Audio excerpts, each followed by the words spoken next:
Hey, how's it going? My name is Wes. Welcome back to another lesson. In today's lesson, we are going to look at some more fundamentals. This is part 4 of the fundamentals lessons. I'm guessing there's going to be about 10 parts of the fundamentals. So today's lesson, part number 4 of fundamentals. And as you know by now, the fundamentals are words and phrases that are very commonly used in Spanish. So I highly recommend to learn the words and phrases that we will learn today by heart. And you can do so by using whatever technique works for you. For me personally, as I said a bunch of times, is using flashcards. But please, by all means, use whatever feels right for you. Alright, today's lesson, fundamentals, a green lesson. I'm excited to get started. Let's get into it. Alright, so the first phrase of today's lesson is, what does mean? ¿Qué significa? ¿Qué significa? And this is a very helpful phrase if you start speaking a little bit of Spanish, but your vocabulary perhaps isn't as big or strong yet. So if you're listening to somebody say something and you already know certain words, but you don't know other words, then you can ask the person that you're talking to, what does mean? So what does, for example, el globo mean? So what does mean is ¿qué significa? ¿Qué significa? So for example, ¿qué significa el globo? What does el globo mean? ¿Qué significa el globo? ¿Qué significa el globo? And then it can explain to you what el globo means. And the reason why I included this sentence is because when you ask someone in Spanish what something means, so instead of saying in English, what does el globo mean? If you ask it in English, most likely the person is going to reply in English. But if you ask the question in Spanish, so you say, ¿Qué significa el globo? Then most likely they will answer in Spanish also. And that's the whole goal, to always try to speak in Spanish and not switch to English. It's very easy to switch to English because it's comfortable and you're better in English at this point. But I really highly suggest you to not switch to English and to always try and speak in Spanish, no matter how difficult it might be. Alright, so ¿qué significa? What does mean? Alright, so then let's move on to the next word, which is por, which means for. Por. Por. However, there is another word which you can use for the word for, which is Para. Para. So let me try to explain the difference between these two. So por is used to express motion, durations. So for example, we saw the word por in the phrase por favor, which means for a favor. So por favor, and this is more like a motive or reason. So por favor. Por favor. Por favor.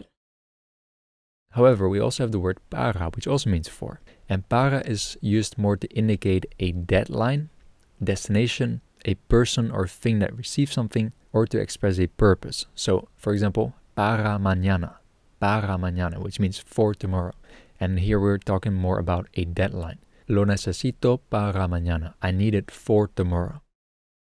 Para mañana. Para mañana. I know that we're moving a bit fast through the differences between por and para, and that is because we have a later lesson which goes more into depth about the differences between por and para. So for now, I just want you to know and be aware that there's two different types of saying for. Por. Para. And already understand a little bit what the differences are, but we will get to this in a later lesson also, so don't worry for now. Alright, then the next word is mismo or misma, which means same. Mismo. Misma. So, lo mismo or la misma. Lo mismo. La misma. Which means the same. This is one of those words that you will come across very often in the Spanish language, so make sure to learn this one. Alright, the next word is el chico, which means the boy. And then if we want to make it feminine, so instead of saying the boy, el chico, we want to say the girl, we use la, and then chico changes into chica. So la chica, the girl. El chico. La chica. And then of course, if we are talking about boys and girls, we also need to talk about sirs and madams, or Mr. and Mrs. So the sir or the Mr. in Spanish is el señor. El señor. El señor. with this ñ. So not senor, but señor. And if we want to make that feminine, so we want to say the madam or the miss, we say la señora.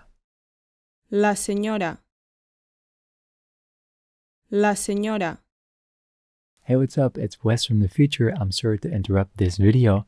I just wanted to let you know that I also have a Patreon where you can get early access to the next video lessons. All you have to do is to click on the link in the description, which will take you to my Patreon page where you can sign up for early access to the next lessons. Because here on YouTube, I only upload one new video every week. So if you don't want to wait for a new lesson to appear and you already want to watch all of the new lessons, then you can do so by going to my Patreon. Alright, that's it for this short interruption. I'm sorry. Let's get back to the video. Alright, and then of course we can also just divide people into man or woman. So the man is el hombre, and the woman is la mujer. And make sure to pronounce that J correctly. So not mujer, but mujer. Almost like a G sound. La mujer, the woman. El hombre. El hombre. La mujer. La mujer. Alright, so we're about halfway through this lesson already. So let's move on to the next sentence. The next sentence is what do you do? Or what do you do if? ¿Qué haces? ¿Qué haces? ¿Qué haces si? ¿Qué haces si? And this si is a C without accents. So just S-I. No tilde on the I. So, ¿qué haces? What do you do? ¿Qué haces si? What do you do if?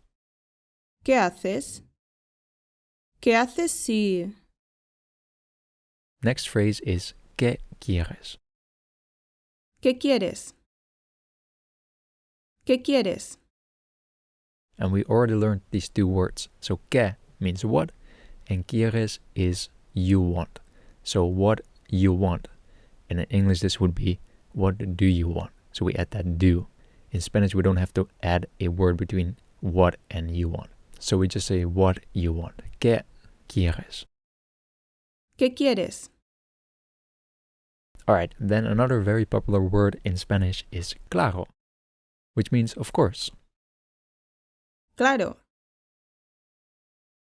Claro. And claro looks very similar to the English word clear. So for example, in English, if an idea makes sense, you could in a way say that the light switch is on. Just like in television, you always see the light bulb going on above someone's head. So something is clear, so it makes sense. So in Spain, we say claro, which in English translates to of course, or it makes sense. And then you might also hear claro que sí. Claro que sí. Claro que sí. Which kind of means the same thing, like it also means of course. So claro or claro que sí, both means the same thing, both means of course. And then actually there's one more way of saying of course. Again, this depends on who you're talking to and in which country or region you're in. You might also hear por supuesto. Por supuesto. Por supuesto. Alright, so then we have arrived to the last three words of this lesson already. First one is me gusta, which means I like it. Me gusta. Me gusta. So for example, me gusta la chaqueta. I like the jacket. Me gusta la chaqueta. Me gusta la chaqueta.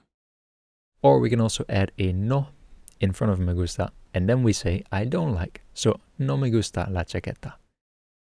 No me gusta la chaqueta. No me gusta la chaqueta. No me gusta. Me gusta. And then we also have a separate phrase for when you love something, so you don't just like it, but you love what you're seeing, which is me encanta. Me encanta. I love it. Me encanta. Me encanta. So me encanta la chaqueta. I love the jacket. So me gusta or me encanta. And then of course we can also say no me gusta or no me encanta. Alright, so then the last word of today's lesson, which is vamos. vamos, a very popular word also in the Spanish language. Vamos, which means let's go. Vamos. Vamos. So for example, vamos a la playa. Let's go to the beach. Vamos a la playa. Vamos a la playa. Alright, and that's actually already it for the fourth part of this green fundamental lesson. Again, as always, I hope you got something out of this. I hope that you will study these words and learn them by heart. With these green lessons, unlike the blue lessons, for example, I do actually recommend to learn all of these words by heart because all of these words and phrases are very commonly used in Spanish. So you want to make sure to have them in your vocabulary. Alright, and that's it for this lesson. Thank you so much for watching. And as always, I hope to see you in the next lesson, which is actually going to be lesson number 33. Which is going to be another yellow verb lesson. So I'm excited to see you in lesson number 33. For now, adios, hasta luego, hasta la próxima, adios.